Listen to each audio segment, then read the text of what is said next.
Adelante, Enrique, gracias. Estás en mute, perdón. Muy buenas tardes, noches, tengan todos ustedes aquí en estos webinars que organizamos cada 15 días del Centro para el Futuro de las Ciudades. Y hoy en día, pues con dos invitados de lujo y un tema que está pues realmente candente, un tema de actualidad, sobre todo en un año electoral, en donde yo creo que la democracia siempre es un tema importante, pero lo es más todavía cuando estamos hablando de un año electoral. Y para eso, pues invitamos a esta conversación a Edna Jaime, que es directora de México Evalúa. Ahorita la presento con sus credenciales. Y también nos hace el favor Pedro Salazar, que es el director del Instituto de Investigaciones Jurídicas de la UNAM, a conversar sobre este tema que a nuestro juicio pues, es muy importante. Y vamos a usar la dinámica que hemos usado en otras ocasiones, que son 10 minutos. Dale la palabra, lo haremos primero con Edna, después darle otros 10 minutos a Pedro Salazar. Decía que vale la pena quedarse con los 10 minutos porque eso luego lo que permite es tener un diálogo y preguntas y conversación. Y bueno, pues agradecer que nos hayan aceptado la invitación y nos pasamos entonces a hacer la presentación de nuestros invitados. Edna Jaime, directora general de México Evalúa, politóloga del Instituto Tecnológico Autónomo de México, con una trayectoria de más de 25 años promoviendo transformaciones en las políticas públicas del país desde la sociedad civil organizada. Es fundadora y directora general de México Evalúa. Es un think tank dedicado al análisis y evaluación de las políticas públicas en materia de gasto público, de seguridad, de justicia y de anticorrupción. Es presidenta también del Consejo de la Escuela de Ciencias Sociales y de Gobierno del TEC de Monterrey, consejera ejecutiva del Foro de París sobre la Paz, Global Fellow del Wilson Center y asociada del Consejo Mexicano de Asuntos Internacionales, COMEXI. En el 2011, el ITAM le otorgó el premio al mérito profesional. Es integrante del Consejo de Data Civic que participa en la Comisión de Transparencia del Consejo Estatal de Nuevo León para la Planeación Estratégica, y desde el ámbito del análisis y de las propuestas de política pública, pues ha promovido importantes transformaciones como la creación precisamente del Sistema Nacional Anticorrupción, así como la redacción y revisión de leyes de relevancia para la rendición de cuentas. Pues Edna, nos podríamos seguir, pero mejor también te damos tiempo para tu participación y gracias otra vez por estar con nosotros. Muchísimas gracias, Enrique. Estoy encantada de estar pues en este foro virtual, en este espacio virtual, compartiéndolo contigo y con mi queridísimo Pedro Salazar, en un tema bien importante. Mira, déjame decirte y decirles que hace poco tuve la oportunidad de entrevistar a Anne Applebaum, justamente en el reunión de consejeros del TEC de Monterrey. Ella publicó, pues hace poco, el verano pasado, un libro que se llama, pues, El ocaso de la democracia. Entonces, cuando estaba yo preparándome para entrevistarla, reflexioné mucho en lo que nos está sucediendo. Y por un lado pensé, no somos los únicos. O sea, la democracia está en crisis. Esta forma de gobierno, que es la menos mala de todas, está en crisis en muchos lugares. Entonces, mi primera reflexión tenía que ver con, pues ha de haber elementos comunes que tocan a todas estas democracias que se están debilitando y hay particularidades. Entonces, cuando estaba yo platicando con Anne Applebaum, ella me ayudó a entender estos denominadores comunes. Y bueno, hay muchos pensadores que están tratando de interpretar la realidad y que te ponen sobre la mesa argumentos diversos. Por ejemplo, la complejidad de nuestra realidad. Esta complejidad y la cacofonía. O sea, tenemos tantas voces hablando simultáneamente que genera mucho temor. Entonces, hay como un anhelo de regresar a lo simple, a las voces únicas. No queremos debates, o sea, queremos certezas. Las certezas que nos dio el pasado. Entonces, por eso vemos que en aquellos lugares donde se desafía la democracia, hay narrativas muy simples. Hay añoranza por el pasado, pero también hay mucha polarización. Entonces, estos son como rasgos comunes. Otro rasgo común que hace mucho eco con la realidad mexicana tiene que ver con el desencanto con la democracia.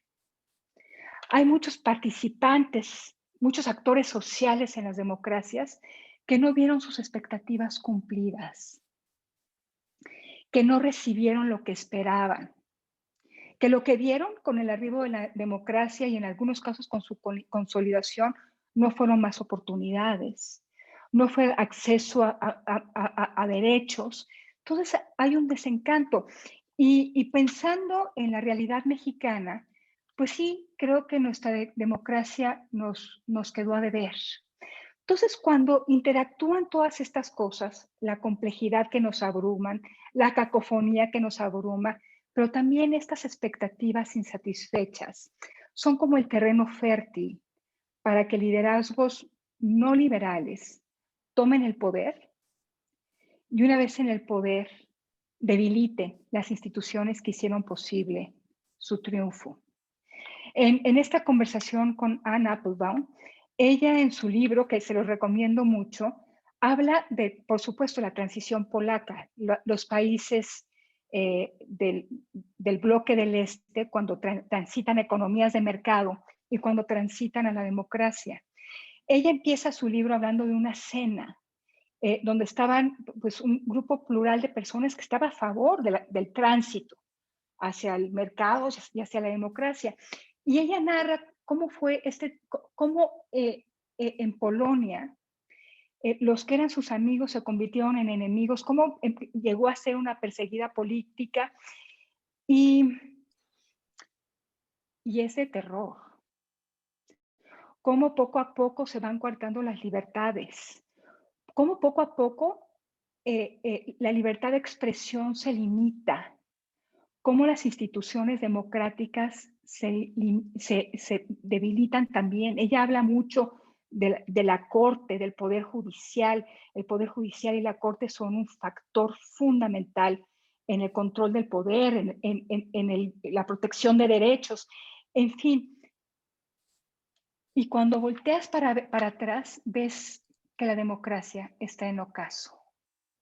No solamente porque la gente dejó de creer en ella, sino porque se fueron apagando los contrapesos, se fueron pisando las instituciones que controlan el poder, las instituciones que controlan la legalidad. Y la gran pregunta es ¿qué hacemos cuando somos testigos de procesos de esta naturaleza?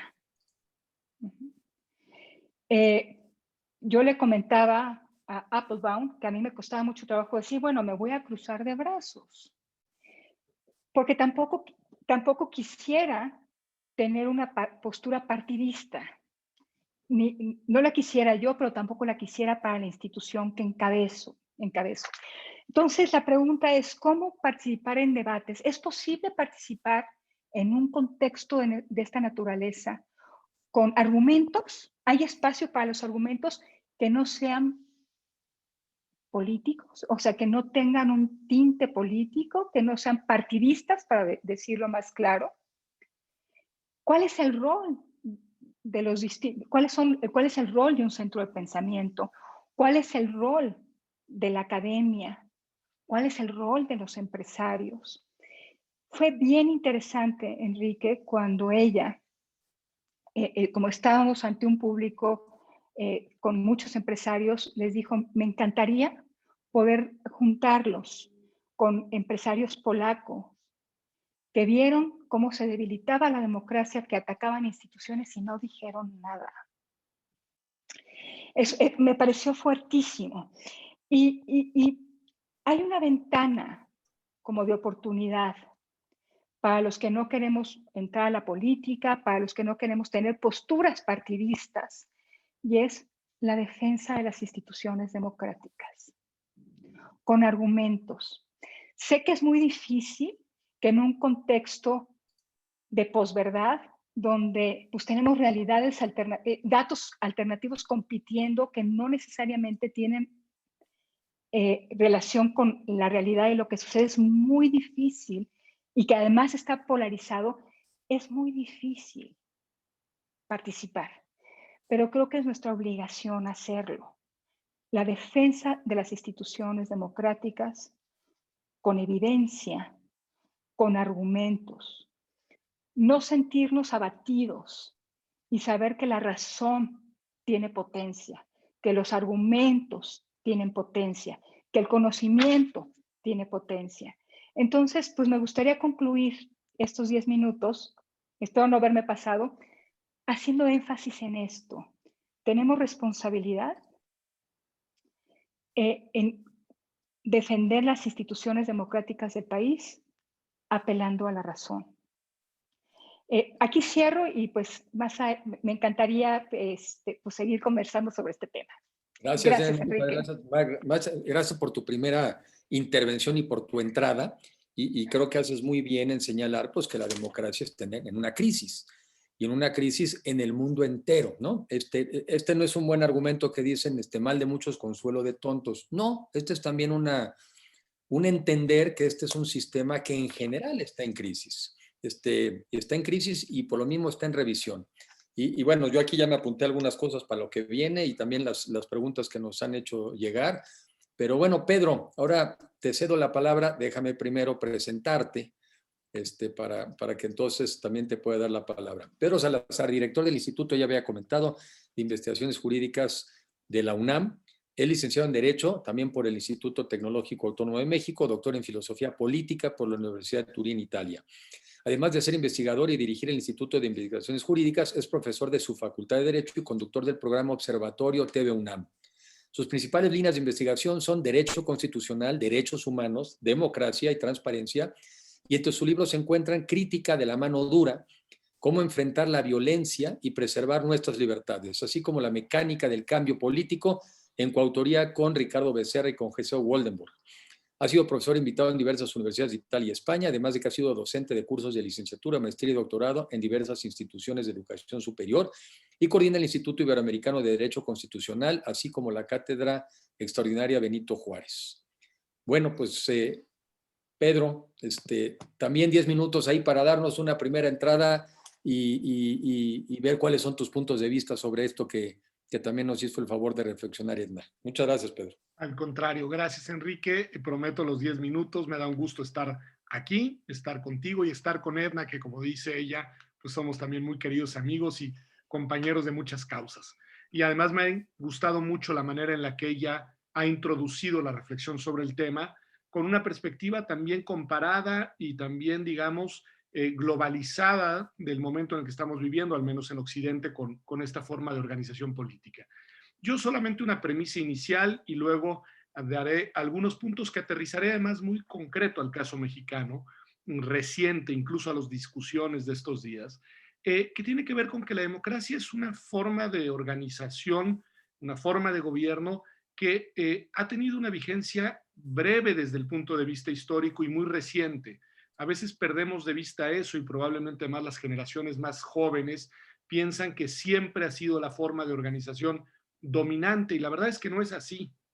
Es, digamos, la segunda posguerra la que genera un contexto en el que en varios países se empiezan a organizar los estados a partir de reglas de eso que llamamos constitucionalismo democrático, que poco a poco va a ir además expandiéndose, los teóricos decían, por olas a distintas latitudes. La primera ola en Alemania, en Italia, en Japón, una segunda ola con las transiciones española y portuguesa, una tercera ola que fue la que toca en América Latina y también toca en Europa del Este y que va permitiendo lo que llamamos en esos años, y escribimos mucho sobre eso, las transiciones hacia la democracia desde distintos regímenes o tipos de regímenes autocráticos, ¿no? Eso está aquí a la vuelta de la esquina, está muy cerca. Bueno, el problema es que estas democracias, bien lo dice Edna, no lograron o no han logrado consolidarse como lo esperábamos por varias razones. Una de ellas tengo para mí la desigualdad, y ahora lo diré, social, el factor económico y por supuesto que la frustración que Edna decía muy bien de expectativas no cumplidas con esta forma de organización política. En los últimos años, muchas tristes situaciones se han vuelto lugares comunes en México. Por ejemplo, el tema que ya lo decía Edna también, que la polarización rasga y desfonda el tejido social. Pues sí es cierto, la polarización inhibe la construcción de un tejido social compartido y de un proyecto de sociedad común. El tema de que el populismo socava las instituciones, pues también, o lo veíamos venir, lo escuchábamos, y ahora pues tenemos que lidiar también aquí con regímenes de talante populista, que entre otras cosas es muy polarizante. El hecho de que las mayorías políticas pueden ser autoritarias, esta idea de que la mayoría siempre es democrática, eso no es cierto. Las mayorías pueden construir sus procesos de toma de decisión de forma profundamente autocrática e incluso opresora. El tema que ahora vemos de que las descalificaciones desde el poder pues inhiben el ejercicio de libertades, tener gobernantes que golpean, que señalan, que descalifican, pues es algo que va inhibiendo el espacio de la libre deliberación pública. Bueno, decía yo, se trata de tesis que veíamos venir desde otras latitudes y que estaban plasmadas, lo dice muy bien Edna, en los manuales y muchos libros sobre la teoría democrática y las amenazas que la quejan, que además en estos años se han publicado muchos, numerosos y algunos muy buenos, pero que de pronto se instalaron en nuestra realidad mexicana y están enraizando de manera muy profunda. Debo decir, porque tenemos que también mirar que es cierto que la tierra, digamos, era fértil para esto y que estos males llegaron eslabonados a muchos otros que los precedieron y que les dieron cobijo y contexto. Es decir, la situación fue favorable para que esto que estamos viviendo hoy llegara. Desde mi punto de vista en particular, porque ese es el sentir, no es el que yo sostenga necesariamente, aunque lo comparto, pero si uno mira es pues el tema de la corrupción, el tema de la violencia, el tema de las desigualdades estructurales, pues sirvieron de muro para que esta hiedra crezca.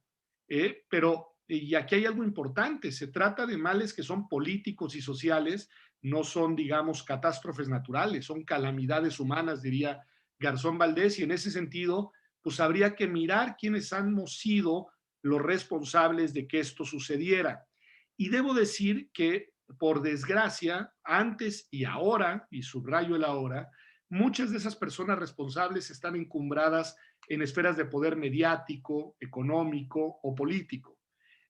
Yo, la verdad, por ejemplo, que hace una semana un diario de circulación nacional haciendo eco a un reclamo presidencial por una denuncia, además, fundada con ecos internacionales, encabece lo siguiente, que fue la jornada, decía, financiado por Estados Unidos, artículo 19, nutrió el golpe contra México. Y que no pase nada, lo cual es un ataque brutal a una organización de la sociedad civil, digamos, comprometida con la defensa de la libertad de expresión desde hace años, con un valor cívico nacional e internacional importantísimo, y sin embargo, un medio, insisto, haciendo eco de una descalificación del presidente de la República, suelta ese ataque de manera brutal. Lo mismo aquí un empresario, me omito el nombre para qué, pero que se ha convertido en consentido del régimen gobernante, auspicie la muerte, además usando esas palabras, de la autoridad electoral del país. Una autoridad que nos hemos tardado muchas décadas y muchas personas en este país en construir y que hay que decirlo, es un referente a nivel internacional y tiene un alto prestigio a nivel nacional. Bueno, o que el aspirante de una candidatura amenace la integridad física del presidente y de los consejeros y consejeras de esa misma autoridad de una manera absolutamente impune, ¿no?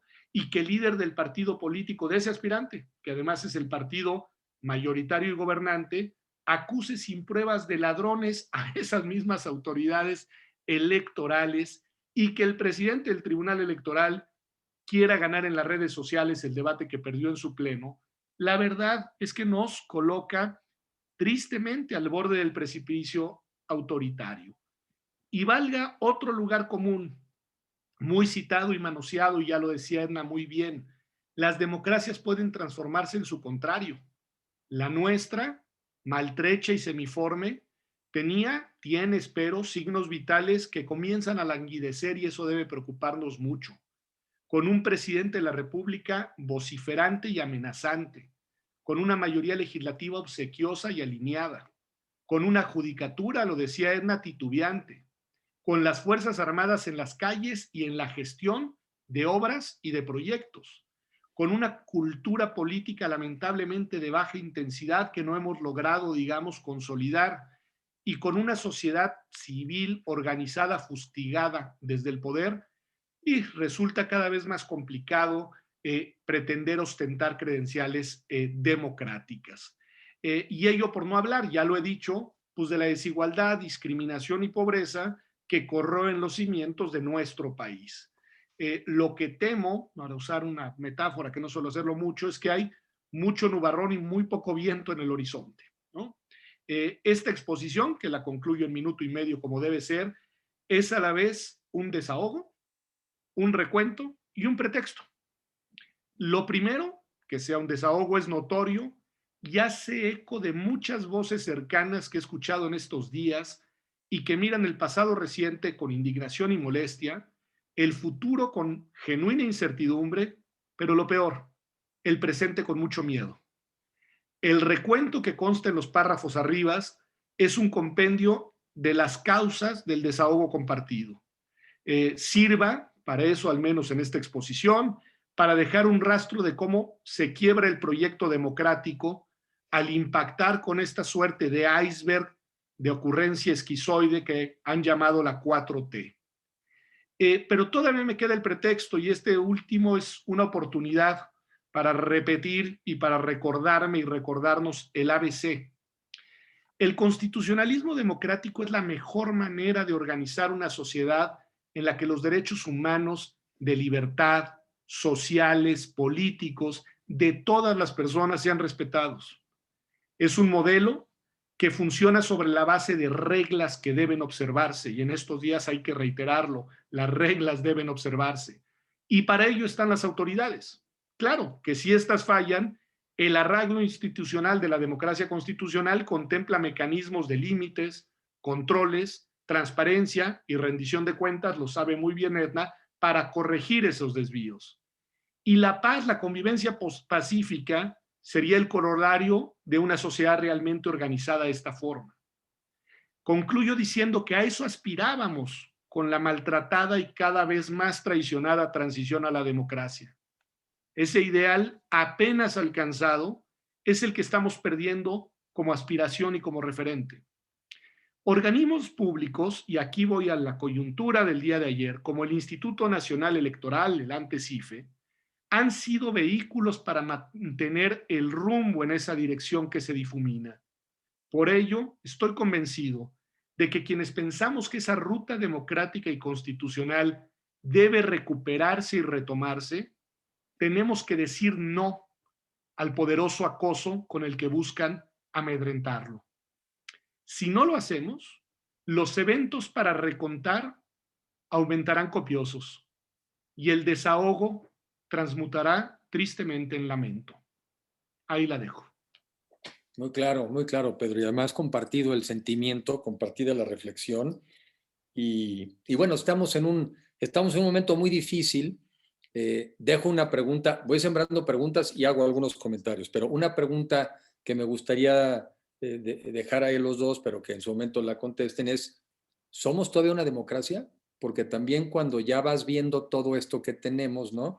El ataque a las instituciones, a los organismos autónomos, la sumisión del poder legislativo, el ataque al poder judicial, la crítica a los medios, la modificación legal para aumentar otra vez la prisión preventiva, sobre todo alrededor de temas de fiscales, con el pretexto fiscal, pues entonces, todas esas cosas van inhibiendo una sociedad. Entonces, dejo una pregunta, pero esa un poquito más adelante, ¿somos o no una democracia? A ver, Edna comentó algunas cosas que me gustaría reflexionar y yo creo que una es que efectivamente es un mundo muy complejo.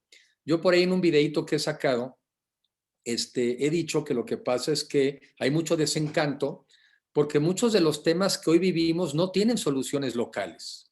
Son problemas globales cuyos gobiernos no pueden resolver solos y sin embargo en las campañas ofrecen que lo pueden hacer. Entonces, en realidad, el problema, por ejemplo, de la automatización de las máquinas y la sustitución del trabajo, el mundo ahora de la digitalización, el cambio climático, el crimen organizado, la migración, ninguno de esos son temas que puede resolver ningún gobierno por sí mismo Y claro, al no resolverse, mugre democracia, ¿no? Entonces, yo creo que es una realidad muy compleja. Y tomo un tema para ver si de ese podemos reflexionar un poco más y la comento es, ¿qué no deberíamos de decir? Sí, fíjense que sí, la realidad es compleja, tratar de explicarlo con sencillez, pero decir, vamos acostumbrándonos a vivir en un mundo complejo, porque cuando alguien te lo simplifica tanto, en el fondo te miente. Cuando alguien te decía que el problema era la corrupción, y yo digo, claro que la corrupción es un agravante, es ofensivo, pero si quitáramos la corrupción, Pedro, totalmente, en el supuesto que se pudiera, no creo que por eso disminuya la obesidad. No creo que por eso suban los niveles de escolaridad de la gente. No veo cómo disminuyendo la corrupción disminuyes o eliminas el COVID. No veo cómo aumentas el problema o resuelves el problema del cambio climático. Entonces también la política se ha vuelto en que le dicen que el pueblo es sabio, pero lo tratan como tonto. En lugar, me parece, de que los liderazgos modernos, con un lenguaje sencillo, sí, pero deberían decir, sí, este mundo no es tan sencillito como pensabas. Las soluciones son más complejas. Déjame platicarte cuáles son las salidas. No me parece que el camino sea a ver quién miente más, a ver quién simplifica más la realidad, pero de eso me gustaría oír, porque en el fondo también lo que dijo Edna es apelar a la razón. Porque en el fondo somos animales, somos seres humanos que respondemos a lo emotivo, sí, pero también tenemos razón, también tenemos cabeza, también podemos pensar. Y creo que después de un rato que vas viendo que las cosas no funcionan, también empieza a ser un escenario donde la gente se empieza a preguntar si el diagnóstico simplón era verdadero o no. Entonces, voy a la pregunta. ¿Se puede hablar en política de que el mundo es más complejo y tratar de decirlo de manera sencilla, pero quitarnos esta idea absurda de que volvamos al pasado, que era más simple y sencillo? ¿O ese es un argumento perdedor? Ay, querido Enrique, mira, pues por lo que vemos, es muy difícil cuando uno no tiene los instrumentos para poder lidiar con la complejidad, aceptarla.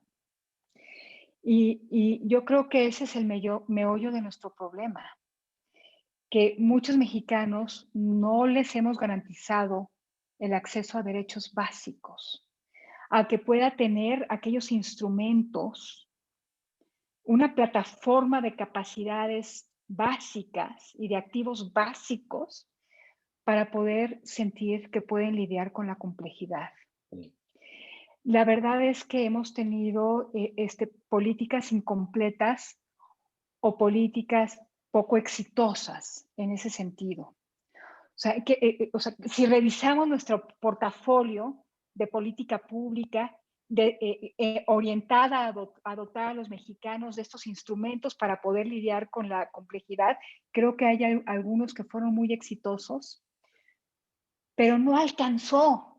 Estos poquitos programas sociales exitosos no alcanzaron para cerrar brechas de acceso, para elevar los niveles educativos, para asegurar el acceso a la salud con servicios de calidad, para mejorar el ingreso de las familias. Entonces, cuando tenemos a muchos mexicanos que han estado marginados de estas oportunidades, creo que es muy difícil hablar de complejidad y que esta complejidad los haga sentir bien. Es mejor enmarcarte en aquellos esquemas de relación con el gobierno o con la autoridad que conoces, que es el intercambio de una transferencia por la movilización el día de la elección. O sea, es más fácil regresar a lo conocido. Entonces, creo que para poder hablar de complejidad e invitar a la gente a sumarse a este mundo complejo, primero necesitamos darle lo básico. El Estado mexicano y la sociedad en conjunto, creo que hemos fallado. Tuvimos que haber afinado nuestros instrumentos redistributivos, tuvimos que haber afinado la política pública, tuvimos que haber asignado mucho más recursos a la salud, tuvimos que haber desmantelado pues las redes de poder en nuestro sistema educativo que lo mantienen en el atraso. Y creo que nuestros intentos por reformar esto se quedaron cortos. Yo creo que la realidad va a acabar imponiéndose, porque uno no puede pelearse con la realidad. Y me parece que este país, para reconstruir, para salir del momento en el que estamos, que es de polarización y de confrontación, necesitamos liderazgos, Enrique. Primero, que nos convoquen a todos. Es posible. O sea, lo que quiero decir es que es posible recuperar pues un debate constructivo si tenemos liderazgos que convoquen en temas que nos puedan unir en lugar de dividirnos. Y creo que estos liderazgos deben tener una oferta de política pública bien construida. Lamentablemente, yo no veo que los partidos políticos lo estén haciendo y que haya liderazgos en los partidos políticos que nos ofrezcan esto. Los veo ausentes, los veo débiles, los veo conectados a otro mundo, no a este, no a las necesidades de los mexicanos. En esta conversación con Anne Applebaum, ella decía, veo mucho más oferta de ideas en la sociedad civil que en los partidos políticos. La sociedad civil, las instituciones de análisis, no somos maquinaria política, no estamos hechas para ganar elecciones. Y quienes sí están hechos para ganar elecciones y competir, no tienen las ideas correctas y no nos están convocando. Por eso se abre el enorme espacio para la polarización, para la simplificación y para lo que estamos viviendo. Entonces, sí pienso que los partidos políticos son el vehículo y los liderazgos dentro de los partidos políticos que pueden sacarnos de esta situación. Hasta ahorita yo no veo que haya nadie con estatura para promover lo que necesitamos. Muy claro, muy claro, muy claro. No que no haya cómo, ¿no? Sino que no se está encontrando con quiénes. O sea, porque yo creo Exacto. yo un poco con los jóvenes con los que platico, les digo, no, a ver, espérame, no hay otra que los partidos políticos para hacer estas cosas. Pero pues hay que tomarlos otra vez, ¿no? Hay que recuperarlos porque la gente joven, sobre todo, Pedro, a ver tú qué nos dices, la gente joven está muy desencantada. Platico yo con muchos estudiantes, con muchas personas, están muy sensibles, sienten el problema, están preocupados, pero un poco lo que nos dijo ahorita Edna, no ven en la política la salida, no ven en los partidos la salida. Pues es gravísimo, porque entonces sí pareciera ser que no hay salida. Y pues es la única salida, es la política en este caso es la salida, mayor democracia es la salida, pero no parecieran traer las ideas, las personas que entusiasmen, ¿no? Eso para ponerlo así, que entusiasmen, que animen, que te digan, bueno, está bien, se las perdono y va otra vez, ¿no? Alguien por quien digas, está bien, perdono y va otra vez, porque pues desde seres humanos perdonar y buscar una esperanza. Pedro, ¿qué nos dices tú? A ver, es muy interesante todo lo que han dicho y la verdad es que es muy vasto, es muy complejo.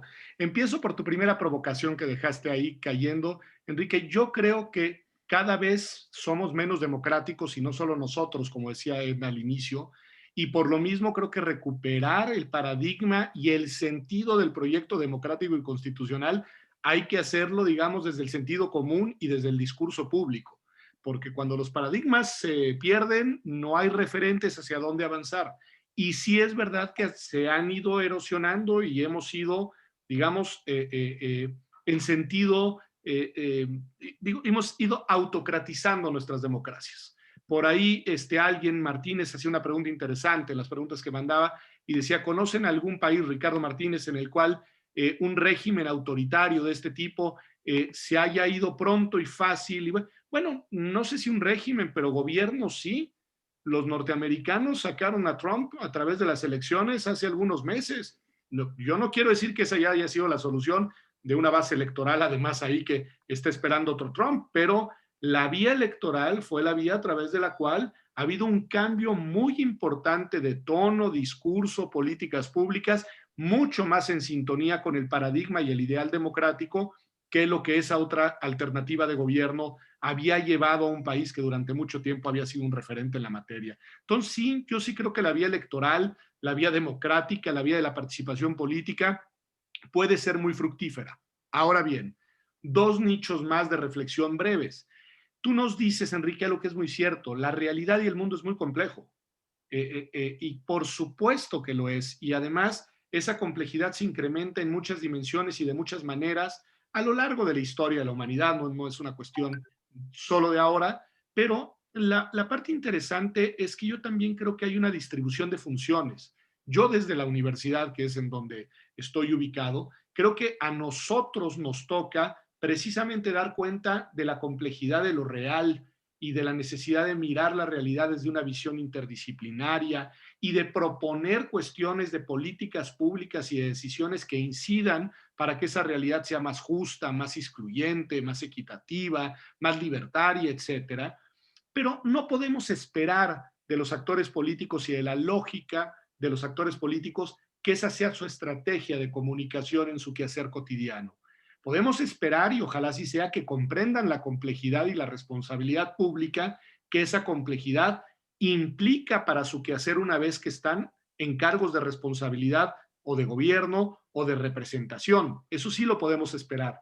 Pero lo que sí la teoría democrática moderna nos enseña es que en la estrategia de comunicación, pues la verdad el eco tiene mucho más que ver con lo que dice Edna, que es con dar respuesta o prometer respuesta fácil a problemas muy sentidos, muy concretos y muy cercanos. Y en ese sentido, la política electoral sí se vuelve una simplificación de lo complejo. Y a veces una simplificación que es una caricaturización de los problemas. Y ahí, bueno, pues hay algo que hay que analizar desde distintas perspectivas, pero creo que los liderazgos políticos, digamos, de largo alcance, son aquellos que son capaces de conectar y convencer, pero después de transformar. Y de transformar en verdad con compromiso, digamos, y visión de Estado, y visión de derechos, y visión de largo plazo. Y ese equilibrio, pues es un equilibrio, pues muy difícil de encontrar. A quienes hacemos academia nos resulta muy fácil hablar de lo complejo y escribir de lo complejo, y para eso nos pagan. Pero a quienes van a bajar al terreno a intentar buscar, digamos, seguidores en causas electorales y causas políticas concretas, pues tienen que ser muy buenos traductores y después muy buenos hacedores de las políticas públicas que transforman. Y concluyo con el tema de los jóvenes en 30 segundos. Lo que pasa es que esta juventud le ha tocado, es interesante, los jóvenes de hoy son los jóvenes de la posttransición democrática y eso no lo debemos de perder de vista. Y la realidad con la que pelean es una realidad de lo que nosotros celebramos como arreglo institucional, pero que a ellos les parece profundamente insatisfactorio. Y al mismo tiempo son los jóvenes del mundo de las tecnologías y de las redes de comunicación y de un mundo que se acortó y que al mismo tiempo que se acorta se vuelve más angustiante y se vuelve más desafiante y más exigente. Y yo creo que ahí hay algo que deberíamos de mirar desde el pensamiento democrático, pensando no en la democracia que fue, no en la que es, sino si es que así lo queremos, en la democracia que viene. Y ahí hay un desafío enorme porque nos obliga a nosotros, de nuestra generación, a desandar sobre nuestros propios paradigmas para pensar fuera de la caja, pretendiendo mantener los principios y bases que nos parecen importantes de una democracia, pero en un mundo que es cada vez más distinto. Sin duda. Fíjate, yo sí creo, a ver, no me cabe la menor duda de que los discursos políticos tienen que ser sencillos. Pero eso no quiere decir que en los discursos y en las ofertas no estés aludiendo a la complejidad. Y les pongo unos ejemplos. Hoy en día necesitas menos gente para producir maíz, necesitas menos gente para producir 1 tonelada de acero. Estás en una economía donde necesitas cada vez menos gente.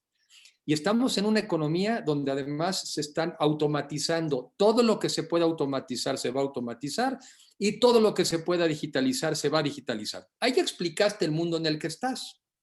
El siguiente paso es, por eso te propongo este o X sistema educativo. Y por eso te propongo el acceso generalizado a la banda ancha de Internet. Y por eso te propongo, y mi programa va a ser computadoras para todos. Entonces, fíjate, tú ya dijiste, muy sencillito, un tema complejísimo en educación. Y ahí te va otro. La salud. La salud es uno de los temas ya más sensibles que llegó para quedarse, y sobre todo a partir del COVID, porque vivimos en el COVID y todavía no sabemos cuándo salimos. Si tú vas al IMSS, hoy en día con COVID, tienes entre 50 y 60% de probabilidades de morirte. Si vas a un hospital privado, por ahí del 20%. Si vas a Tech Salud, el 10%.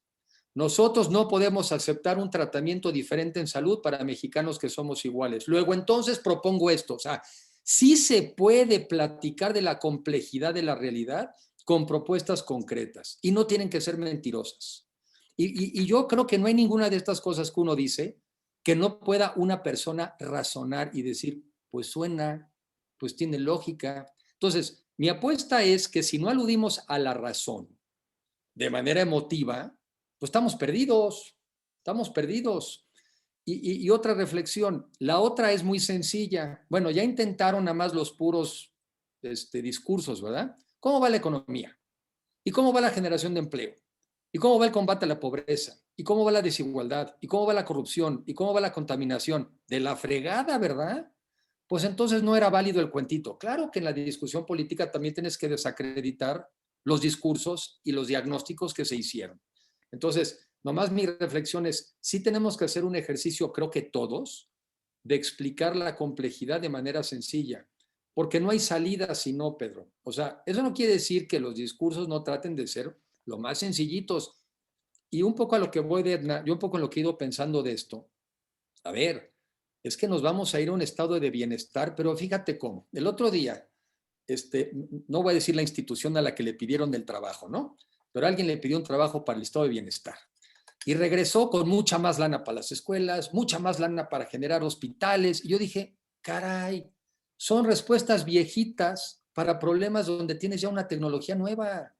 ¿Que no podemos hablar de las escuelas también con educación en línea? ¿No podemos hablar de la telemedicina? Entonces también la academia, Pedro, a veces se está quedando en respuestas viejas cuando ya tiene soluciones nuevas.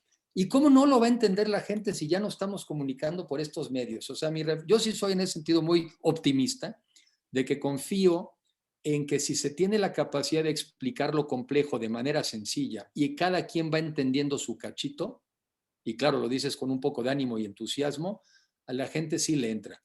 Y la gente ya está viendo que la caricatura de la realidad no funcionó, no era verdad. Yo creo que ahí está la oportunidad también. Bueno, para reaccionar rápido, Enrique, estoy de acuerdo contigo. Sí hay que hacer un trabajo de pedagogía y de simplificación de cosas muy complejas. Es muy retador, pero sin lugar a dudas necesitamos comunicar mejor. Pero regreso al punto que quise hacer en mi intervención pasada. Hay que hablar de lo complejo, pero hay que dar opciones. Claro. Siempre hay que dar opciones. Y me gustó mucho lo que planteó Pedro, porque hay que evolucionar en nuestro pensamiento. Y encuentro por demás atractivo tu planteamiento, Enrique. Hay que ver hacia el futuro, hay que ver como las megatendencias, hay que vernos insertos en eso, porque no tenemos alternativa, a menos que decidamos quedarnos en el atraso. Y hay que ver cómo la democracia se tiene que ajustar a eso. Cómo nuestras instituciones democráticas se tienen que ajustar a eso. En una conversación con mi amigo Eduardo Bojorquez, creo que me lo puso muy claro él, porque o sea, ciertamente nuestras instituciones democráticas pues no lograron el arraigo necesario. Sería impensable el show de los últimos días, la embestida contra el INE, si el INE tuviera el arraigo entre los mexicanos que debería tener. Sería impensable una embestida contra el INAI, contra los órganos autónomos, si estos hubieran dado a los mexicanos lo que estaban esperando de estas instituciones. Lo dices bien, creo que de repente se dio una ruptura y un divorcio entre los ciudadanos y la democracia, entre los ciudadanos y la tecnocracia. Entonces, por eso se creó un terreno fértil, como decía Pedro, para que teníamos el muro para que la mata creciera. Sí.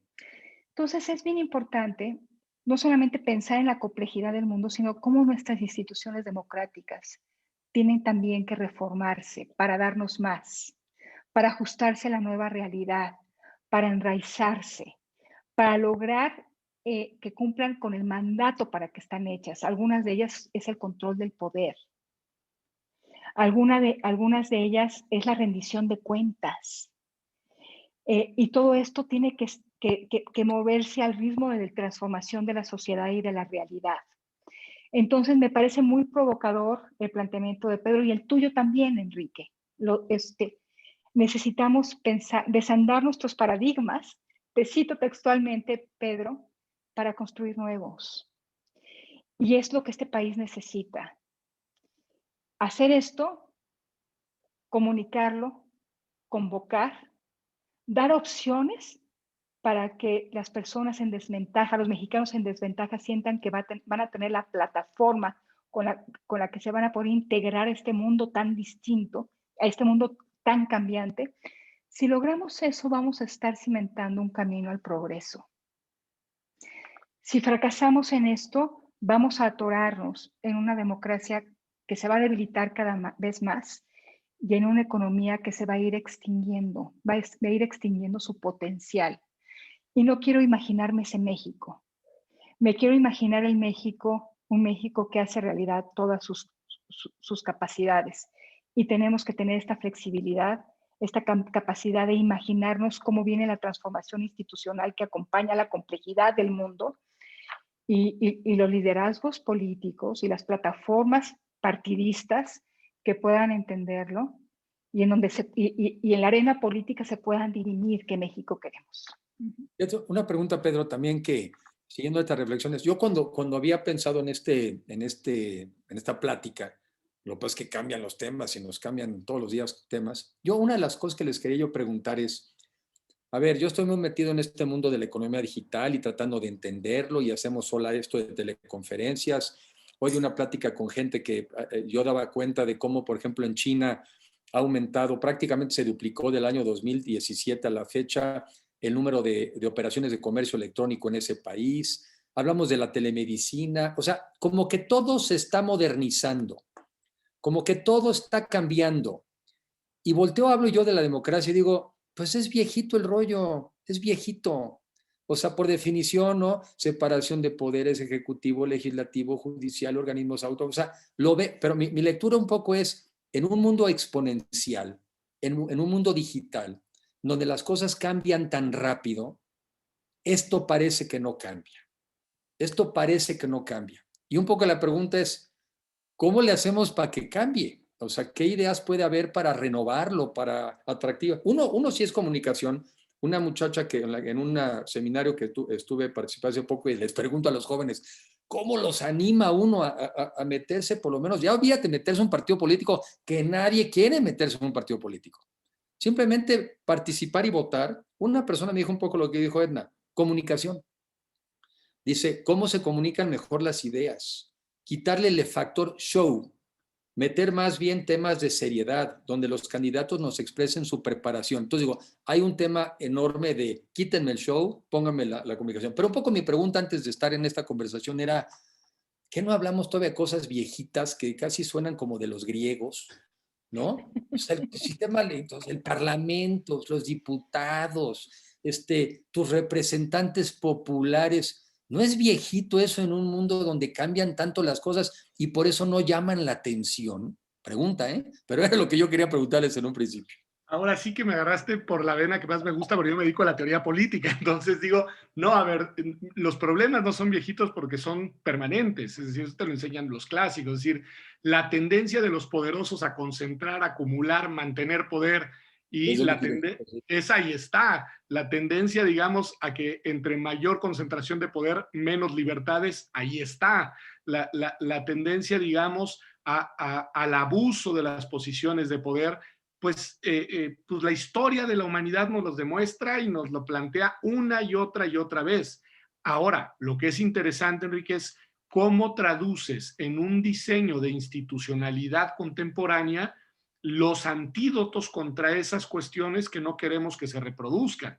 Cómo logramos generar una sociedad en la cual las libertades, una igualdad robusta, un principio de no discriminación en serio, sean las reglas que coordinan la convivencia social. Y ahí sí creo que podemos imaginar una gran cantidad de mecanismos que vayan de la mano con las grandes transformaciones del presente.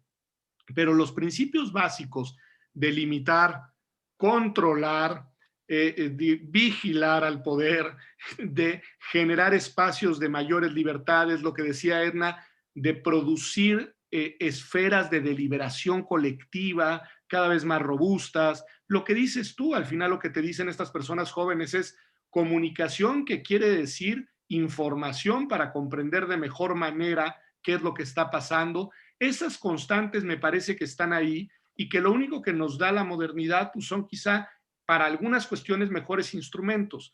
Esta pregunta me la habías hecho cuando me invitaste. Y en alguna de las partes de la pregunta, al menos mi mente me llevó hacia toda la cuestión de mecanismos, por ejemplo, de voto electrónico y de todo. E hice la tarea, me puse a estudiar y parece que es muy mala idea, Enrique. Parece que eso, en donde lo han intentado, lo han desandado. ¿Y por qué voy al punto? Porque intuitivamente uno podría decir mecanismos de participación más ágiles, más versátiles, más sencillos. Doy un clic a mi teléfono y ahí está mi voto. Pues parece que eso, además de que genera muchas bolsas de desconfianza y de incertidumbre, también paradójicamente lo que genera es menos involucramiento de las personas en la participación política, que es una parte muy importante de la construcción del tejido social. Regreso al punto del INE y difiero un matiz con Edna. Yo creo que el INE es una institución que nos ha dado mucho y las encuestas además lo demuestran. Pero ¿por qué? ¿A dónde voy? Más allá de la descalificación de algunos otros actores políticos, porque es una institución que por un lado te da tu documento de identidad que te permite y te habilita para una gran cantidad de cosas de la vida cotidiana en este país. Y eso no es poco, ¿eh? Tener un documento que dice quién soy, mi fotografía y que me permita cobrar un cheque o ir, eso tiene una función social relevante de pertenencia gracias al trabajo de una institución. Y luego, a mí cuando me dicen de la organización de elecciones y de los costos y demás, conozco más o menos la materia, digo, no, a ver, ubiquémonos bien. Hay un aparato que sí se encarga de generar las condiciones que permiten que las reglas de organización electoral se desplieguen, pero después hay un ejército de ciudadanas y ciudadanos que son quienes van a desplegar la organización electoral, son nuestros vecinos, los que ponen las urnas, los que cuentan los votos, los que salen el día de la elección a hacer su tarea y vienen capacitados y trabajando desde semanas anteriores. Eso construye ciudadanía.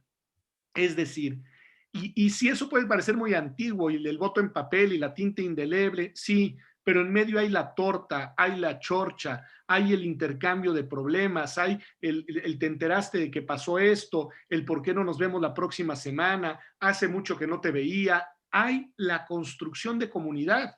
Y es así, es un presupuesto para eso que llamamos democracia. De hecho, es lo que lamentablemente en sociedades tan fragmentadas, tan violentas, tan desconfiadas como la nuestra, no hemos logrado construir. Más allá de las instituciones, el tejido social que da sustento a una dinámica de convivencia cotidiana sobre la base de los principios, que eso que llamamos democracia, que es muy antiguo, cierto, pero que a mí me gusta: igualdad, libertad, deliberación, participación, corresponsabilidad, rendición de cuentas, laicidad, tolerancia. Yo te los compro todos. Ya, ¿cómo me arreglas las instituciones para que eso se cumpla? Pues en cada tiempo histórico habrá mejores o peores maneras, ¿no? Aquí en algunas de las preguntas que nos han mandado, digo, hay una carga, ¿no? Muy contraria a los partidos políticos, dice una de ellas. Está muy bien el optimismo y la claridad en la exposición de ideas.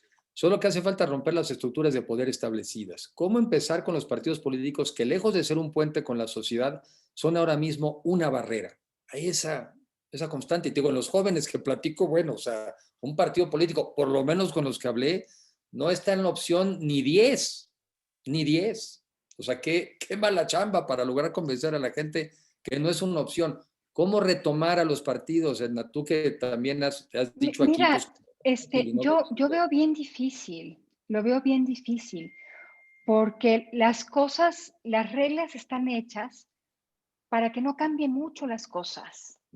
De alguna manera los partidos políticos pusieron los candados necesarios pues para tener este control sobre quién accede y quién no accede a la competencia electoral. Entonces, como que todo está hecho para sostener al statu quo.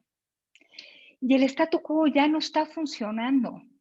Entonces, estamos bien atorados, Enrique. Me parece que los partidos políticos no entendieron el mensaje de los mexicanos en las urnas en la pasada elección federal, en la pasada elección presidencial. No veo en ellos un ánimo de transformación. No veo en ellos un ánimo de reclutar nuevos cuadros, de vincularse de manera distinta con los ciudadanos. Están muy hechos al statu quo previo y quieren regresar al statu quo previo, cosa que no va a suceder y que no sería deseable para el país. Entonces, ¿qué te puedo decir? ¿Necesitan tocar fondo? Mi pregunta es, ¿no lo han ¿Todos? tocado? O sea, ¿todos necesitamos tocar fondo? No, me refiero a los partidos Sí. políticos. O sea, necesitan tocar fondo, no lo tocaron. O sea, a lo mejor piensan que pues este fue un mal rato, fue un mal trienio, pero que pues después de la elección intermedia van a regresar por sus fueros. Entonces sí creo que necesitamos una transformación muy profunda, pero creo que todo está hecho para sostener el statu quo y necesitamos resolver eso, porque sí, los partidos políticos son el vehículo para acceder al poder, para reclutar a liderazgos sobresalientes, para hacer la competencia política, para materializar la democracia electoral. Entonces, si no nos movemos en ese ámbito, vamos a estar muy atorados. Déjame hacer un comentario sobre toda la innovación que tú quieres para la política, Enrique. Yo coincido con Pedro completamente en que lo central y lo sustantivo es el control del poder, la protección de derechos, la rendición de cuentas. Creo que la innovación es cómo hacemos eso. Pongo un ejemplo, estamos en la capacidad de que los gobiernos puedan en tiempo real informarnos de sus transacciones con privados. Por ejemplo, hablando de rendición de cuentas y de transparencia. O sea, pienso que la tecnología nos puede llevar a otro estadio. El gobierno digital, la justicia digital. Nosotros en México Evalúa la estamos estudiando mucho. Entonces, los conceptos y los principios van a ser siempre los mismos si queremos proteger nuestros derechos, si queremos protegernos del abuso del poder. Los instrumentos se han multiplicado para hacerlo efectivo. Eso es maravilloso, explorarlo es maravilloso, avanzarlo sería fantástico para nuestro sistema de rendición de cuentas y para nuestro sistema democrático. Y ya para concluir, hablar de las redes sociales. La verdad es que pensamos que las redes sociales, el Internet, nos iba a llevar a otro momento en la política, porque democratizaba muchas cosas, nos daba acceso igual, por lo menos a los que tenemos acceso al Internet. Pues déjame decirte que pues, parece que provoca un efecto contrario, ¿no? Que en las redes sociales, en los algoritmos, en cómo se manejan, también hay elementos que profundizan la polarización y las diferencias. Hay soluciones. Déjame decirte que no quiero ser para nada un argumento de cancelar estos medios que me parecen muy valiosos de interacción. Pero sí quiero como que consideremos estos dos lados de la moneda, ¿no? La innovación es fantástica, las redes sociales han democratizado el acceso a muchas cosas. La innovación también tiene un componente que puede ser disruptivo, ¿no? Y que hay que encontrar las maneras de modularlo para que construyan comunidad y no destruyan comunidad. Pedro. Pues yo digo, para intentar un poco cerrar, sí, yo creo que ahí en toda esa parte que tiene que ver, es que a mí me apasiona todo lo que tiene que ver con innovación y a todo lo que viene inteligencia artificial, y bueno, eso nos manda a otra serie de desafíos que Enrique creo que apuntaba muy bien desde el inicio, en los que también tenemos que estar pensando, porque en ese sentido, como decían Cebrián y en su momento González, el futuro ya no es lo que era, es decir, y está además cambiando a una velocidad impresionante. Y entonces, en fin, ahí creo que tenemos que tener también mucha flexibilidad para ir entendiendo el presente a la velocidad en la que se presenta. Dicho esto, y para el tema de los partidos políticos, y con esto cierro, yo creo, Enrique, que tú has tenido la pista desde el inicio de esta conversación. Tú nos has colocado en esto, en el tema de la innovación y de cómo pensar el presente de manera creativa, pero has colocado de manera constante, insistente, mirar a los jóvenes. Yo creo que ahí está, si uno mira las franjas de desafección a los partidos políticos, y por ejemplo al partido gobernante, al partido mayoritario hoy, la desafección va creciendo conforme vas bajando en franja de edad, ¿sí? Es decir, ahí es donde está el escepticismo a lo que hay. Y desde ahí es desde donde se puede construir algo que no busque un status quo que no conocieron. Claro. Creo que esa es la gran apuesta y que se apropien del futuro que pueden construir. Porque cuando uno repudia a los partidos políticos, tiene que agregar, bueno, quizá los existentes, pero no los partidos políticos, a los partidos políticos como instituciones agregadoras de intereses, causas, proyectos comunes. Eso está bien, etiquétalo con el nombre que quieras, pero ese esfuerzo colectivo con vocación transformadora y con vocación además de inclusión, bueno, eso llámalo como quieras, se llaman partidos políticos, pero lo importante es no renunciar a imaginar que sumando esfuerzos se pueden cambiar las cosas y que uno se puede apropiar de la realidad y que la realidad no es ese status quo permanente, porque además lo sabemos en nuestras vidas individuales. El mundo se mueve y la vida cambia. Y en ese sentido, tener disposición a la transformación creo que es la primera manera o la principal manera de conectarte con la imagen, la idea, el deseo, la aspiración de un mundo distinto. Yo dos comentarios de mi parte. Una yo diría que para ser también justos con los partidos, yo creo que lo que se critica de los partidos es la gestión en el gobierno de los partidos. Los partidos son ministerios, son secretarías de elecciones para muchos. Y lo que es luego muy injusto es que hayan hecho un muy buen papel para llevar candidatos, para ganar elecciones y después el desastre es la gestión. ¿Y a quién critican? Al partido. No, es un tema de gestión.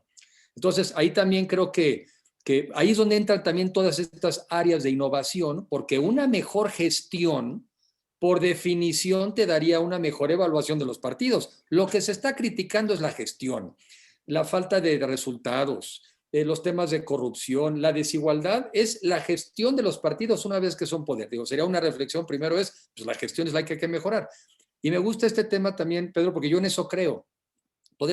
Nos podemos pasar horas hablando del pasado, pero sobre el pasado no hay nada que hacer, nada que hacer.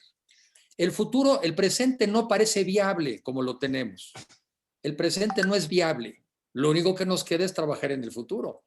En un mejor futuro. Y ahí un poco mi reflexión con los jóvenes, que yo que les digo es, no les vaya a pasar como a los jóvenes ingleses, que pensaban en la globalidad y creían en la innovación y creían en el mundo digital, se quedaron en sus casas y los que decidieron su futuro son los que menos futuro tienen por delante. Y también yo les digo, no sean cínicos en el mal sentido de la palabra, y con eso concluyo a ver qué me dicen. ¿Ustedes creen que los jóvenes del 68 eran como los de hoy que dicen, ay, pues no me gusta la política, pues no participo? ¿No? Los jóvenes en Francia en 68 hubieran reaccionado así. Los jóvenes en México hubieran reaccionado así. Hubieran sido más belicosos y hubieran salido más agresivos. Algo no también traemos en nuestras generaciones, les decía un poco de broma, es que no nos gusta lo que hemos visto. Pues ¿cuánto tiempo has visto? ¿No también hay un problema generacional como de que se sienten, no sé, privilegiados y tienen derecho a no sé qué? ¿Así hubieran reaccionado los jóvenes del 68?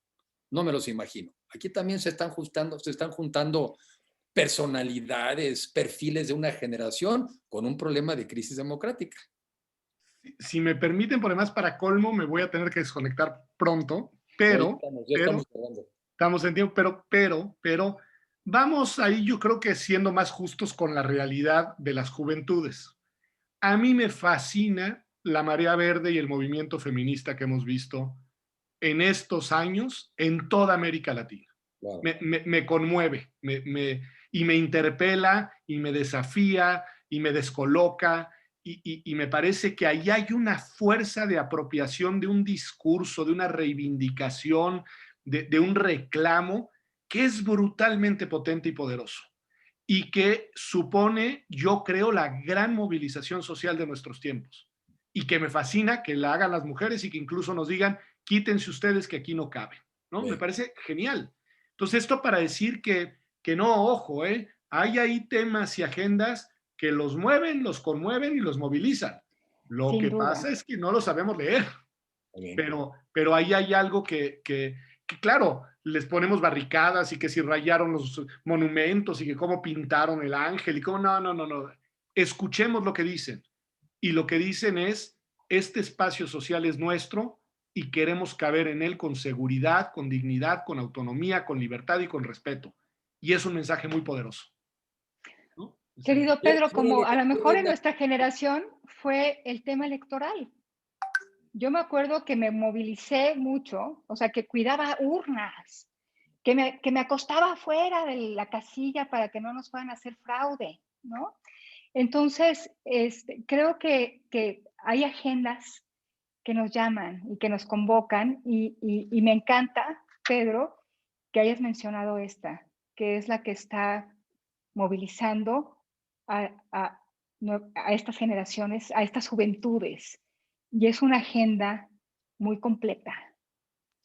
Entonces, sí necesitamos entender mejor hacia dónde tenemos que mirar para que nuestra democracia evolucione y nos responda a todos, no solamente a aquellos que cuidamos la urna y nos dormimos para que no se la roba, afuera de la casilla para que no se la robaran, sino también a quienes no vivieron eso y tienen otras expectativas.